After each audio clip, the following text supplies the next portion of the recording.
It happened fast. 1 second, Caitlin Clark was doing what she always does, pushing pace, making the defense panic, threading a pass like the ball was on a string.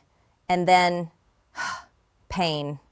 The crowd was loud, the moment felt routine, and suddenly Clark grabbed at her groin and froze. You could see it instantly. Something wasn't right. Not just physically. Something bigger had shifted. Because when Caitlin Clark goes down, it's not only a player injury, it's a franchise injury, it's a season injury, it's a league-level problem. And that's what made the 2025 Indiana Fever season one of the strangest, most painful stories in recent WNBA history. To understand why, you have to understand what this team was supposed to be. Indiana wasn't coming into 2025 hoping for moral victories. They weren't a rebuild. They weren't just trying to sneak into the playoffs. They had a roster built for noise. Clark was coming off a rookie year that didn't just impress, it reset expectations. Rookie of the Year, first team All-WNBA, leading the league in assists and threes, the kind of season that makes casual fans care, makes networks fight for broadcast slots, and makes arenas sell out weeks in advance. And she wasn't alone. Aaliyah Boston was entering her third season, growing into one of the most reliable post forces in the league. Kelsey Mitchell was the veteran scorer who could take over a game when everything stalled. And the front office added more firepower, including Sophie Cunningham, a tough, emotional, high-energy shooter who brought edge and spacing. Then there was Lexie Hull, defense, hustle, physicality, the kind of player coaches trust in big moments. On paper, it wasn't hard to see it. Indiana had depth. Indiana had momentum. Indiana had the most electric star in women's basketball. The expectations were massive, not just make the playoffs. People were whispering something bigger. Could this team actually chase a title? And for the first stretch of the season, the answer looked like yes. Clark was putting up strong numbers, but more importantly, she looked in control. Indiana was dangerous. They were fast. They were confident. And then came that early statement game, the kind of performance that makes the league stop scrolling and start watching. And right after that, the injuries started, and they didn't stop.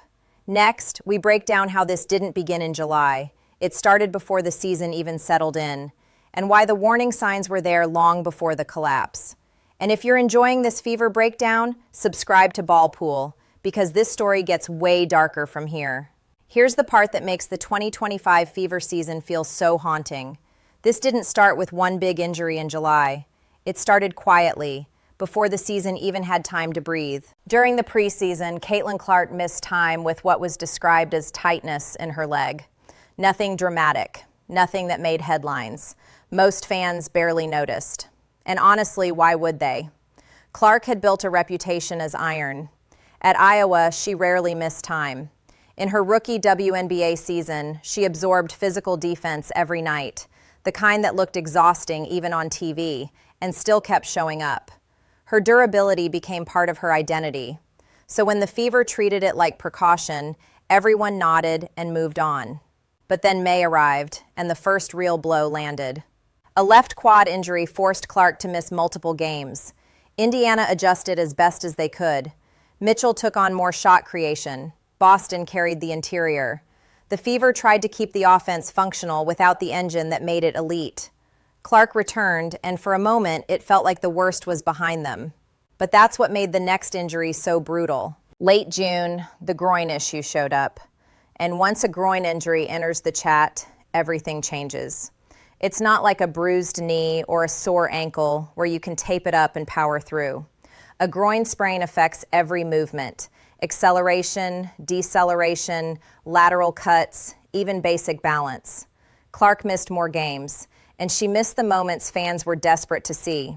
She missed the Commissioner's Cup final, a game the Fever actually managed to win without her, which proved the roster had fight. But the most painful absence of all? The All-Star game. Clark had been named a captain, and the event was held in her home arena at Gainbridge Fieldhouse. The building was ready, the city was ready, the league was ready, and the biggest draw in the sport had to watch from the sideline. That alone felt like a symbol. Clark returned again in July and looked like she was getting her rhythm back. The passes were sharp. The offense started to breathe again. The Fever didn't look like a team surviving anymore. They looked like a team rising. And then came the play that changed everything. A routine pass, a normal sequence, the kind of moment that would never make a highlight reel. Except this time, her body told her no. Another groin sprain, this time on the right side. Indiana called it day-to-day. Fans hoped it was just a short pause. But day-to-day turned into week-to-week. And then came the nightmare layering effect. While rehabbing, Clark suffered an ankle injury, a bone bruise that made running almost impossible. The groin wasn't even fully tested because her ankle wouldn't allow her to push off. By early September, Clark finally posted the update Fever fans dreaded. She was done for the season. The player who never missed games had missed the majority of the year. And the worst part? She was only the beginning. Next, we get into the moment the Fever roster completely collapsed. Multiple season-ending injuries, one after another, and why fans started asking if this was more than bad luck. Once Caitlin Clark went down for extended time, the Indiana Fever weren't just missing a star. They were missing the entire structure of their team. Because Clark isn't only a scorer. She's the pace. She's the spacing. She's the gravity. She's the player who makes everyone else's job easier just by existing on the court. And for a while, Indiana fought through it. But in August 2025, the season stopped feeling like a team dealing with adversity and started feeling like a collapse. The kind that makes you stare at the screen and ask, how is this even possible? The moment that changed everything came on August 7th. In one game, Indiana lost 2 key players to season-ending injuries. 2, same night. One guard suffered a torn ACL, another broke a bone in her foot. And suddenly, a team already strained by Clark's absence wasn't just missing a superstar, they were running out of bodies. It's hard to explain to casual fans how devastating that is in the WNBA, because the rosters are smaller, the margin for error is thinner. You don't have 15 deep benches like the NBA. You lose a couple rotation players and you're not short-handed, you're scrambling. And Indiana was now scrambling every night, but somehow it still got worse. On August 17th, in a game against Connecticut, Sophie Cunningham, the player Indiana had traded for specifically to bring toughness, shooting, and playoff edge, went down with a knee injury after a collision in the paint. It was one of those moments that instantly silences an arena. You don't need slow-motion replay to know. The way she grabbed her knee, the way teammates gathered around, the way she couldn't put weight on it, everyone felt the same dread. A few days later, the diagnosis confirmed what fans feared: season over. And the reaction around that injury lit another fire, not just about Indiana, but about the WNBA as a whole. Because Cunningham's injury became a flashpoint for something players and fans had been arguing about for years. Is the league doing enough to protect its athletes? Critics pointed to inconsistent officiating. Players had been complaining about physical play that crosses the line. Fans had been sharing clips of missed calls, hard contact, and dangerous collisions. And what frustrated people most wasn't just the physicality. It was the feeling that when players spoke up, they were punished, not protected. That perception grew louder as Indiana's season kept unraveling. And then there was Lexie Hull, the one player who somehow stayed standing. Hull played through everything: hits, bruises, knocks. She took contact that would sideline most athletes for weeks. At one point, she took such a hard shot that she ended up with a massive knot on her forehead, and then 2 black eyes. 2. And she still didn't miss games. It was almost surreal, like she became the symbol of the Fever season, battered, exhausted, but refusing to fold.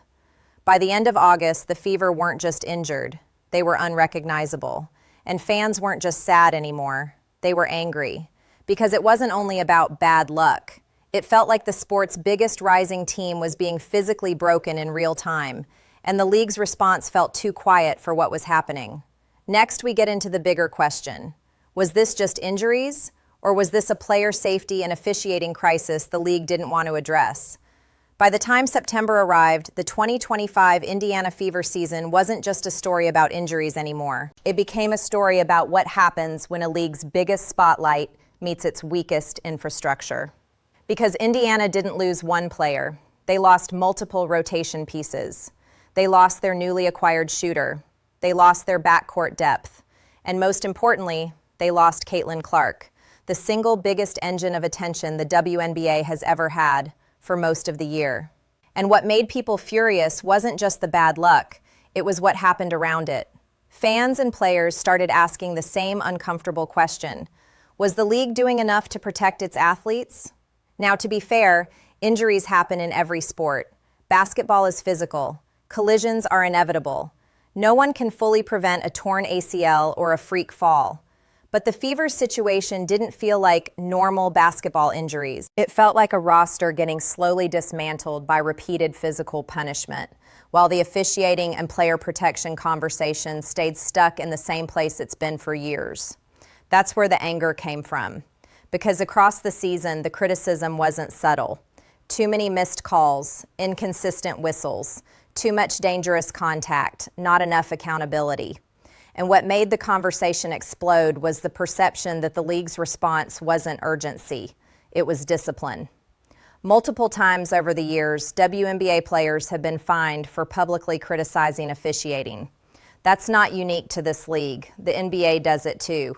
But in the WNBA, it hits differently because the players are already fighting for respect, resources, and safety. So when Indiana's roster kept falling apart and people saw players being punished for speaking openly, it created a nasty feeling. The league wants the product on the court, even if the players pay the price. And once fans start believing that, it's hard to reverse.